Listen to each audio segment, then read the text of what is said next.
நடிகர் விஜய் தமிழக வெற்றிக் கழகம் என்ற அரசியல் கட்சியை கடந்த பிப்ரவரி மாதம் தொடங்கினார்.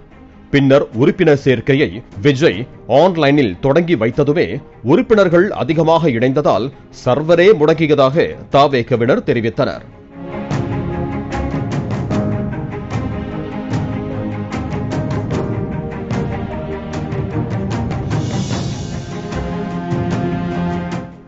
இந்த நிலையில் இயக்குனர் மாரி செல்வராஜின் சொந்த ஊரான தூத்துக்குடி மாவட்டம் புளியங்குளம் கிராமத்தில் மாற்றுக் கட்சியை சேர்ந்தவர்கள், ஊர் பொதுமக்கள், பெண்கள், இளைஞர்கள் என சுமார் 200க்கும் மேற்பட்டோர் தமிழக வெற்றிக் கழகத்தில் இணைந்துள்ளனர்.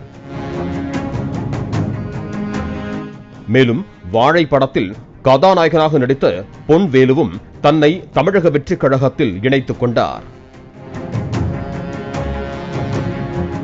தமிழக வெற்றிக் கழகத்தின் தூத்துக்குடி மாவட்ட பொறுப்பாளர் அஜிதா ஆக்னல் கட்சியில் இணைந்தவர்களுக்கு துண்டு அணிவித்து வரவேற்றார்.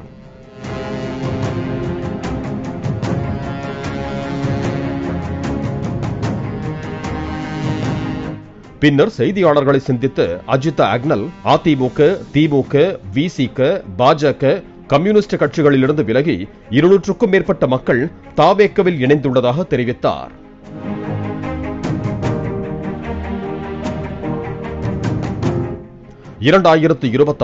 தவேக தலைவர் விஜயை அரியணையில் ஏற்றுவதற்காக இந்த பணிகளை இன்று தொடங்கியுள்ளதாகவும், வருகின்ற காலத்தில் இந்த பகுதி மக்களுக்கான அனைத்து ஏற்பாடுகளையும் செய்ய உள்ளதாகவும் தெரிவித்துள்ளார்.